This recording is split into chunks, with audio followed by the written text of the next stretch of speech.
Hi, everybody. This is Silvio Canto in Dallas, Texas on Thursday, November the 2nd, and welcome to our video commentary.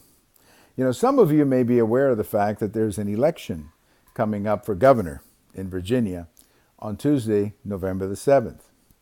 And for the last few political cycles, many people have seen the election in Virginia for governor as a test, potential test, for the new president. It happened in 2001 with President Bush and in 2009 with President Obama. And of course, we have a new president now in President Trump. So many people have seen the election results as an indication of what could be ahead for the incumbent party. In 2009, for example, the Republicans did very well in Virginia. And one of the arguments they used was Obamacare. They ran basically against what came to be known as Obamacare, and that was seen as an early test of what would turn out to be in 2010 a very difficult year for the Democrats. So now there's a big election in Virginia once again, but this time is a little bit different because a couple of weeks ago the Democrat had a pretty nice lead. I mean, most of the so-called experts were saying that the Democrat was going to win the election.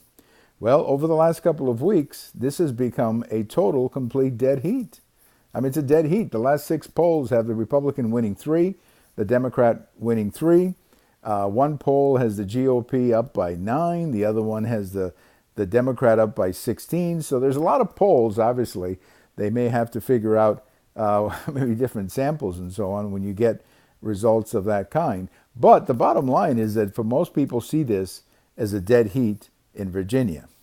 And last week, a group calling itself the Latino Foundation or something like that decided to run a television ad on behalf of the Democrat. And in the ad, maybe you've seen the ad, I would recommend that you check it out. In the ad, you see this pickup truck driving around different neighborhoods, and then at the same time, you see all kinds of minority children running away, scared, as if they're scared of the truck. And then at the end of the ad, you see the truck going by, and there's a Gillespie placard or a Gillespie sign on the back of the truck. Of course, the message is that Gillespie is anti-immigrant, or he's going to round up illegal immigrants, or whatever the case may be. Well, the ad has been at least controversial, to say the least. And I think it was actually a big mistake for Latino Foundation, or whatever their name is, to run an ad like this. And there's a very interesting editorial. I have a post about this on Friday morning. There's a very interesting editorial that came out in one of the newspapers saying, we're not Republicans.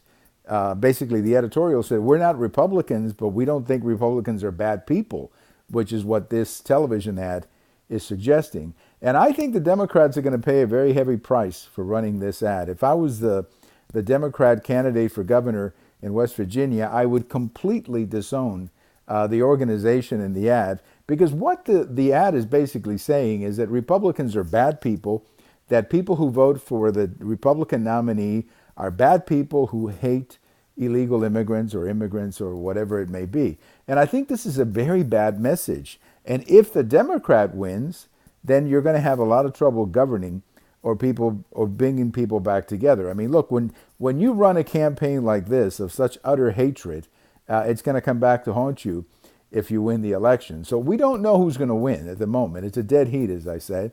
And, as I said, different polls have been all over the map, but most people see it as a dead heat. But if the Republicans pull this out, and there's probably a 50-50 chance, I think people will look back at this ad and say that it was a strategic mistake on the part of the Democrat to run an ad like that about Republican voters.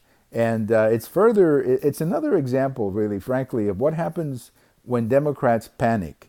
Instead of dealing with issues, they engage in this kind of character assassination that I think is counterproductive and doesn't do the party any good, particularly in expanding a party that has been shrinking considerably over the last few years. So we'll see what happens on Tuesday, but I think it's going to be interesting because nobody expected this to be a dead heat, but it's starting to look like it will be a dead heat. Thank you for watching. This is Silvio Canto in Dallas. We have all of these documentaries, or commentaries, I should say, over at YouTube, as well as Twitter, as well as my blog.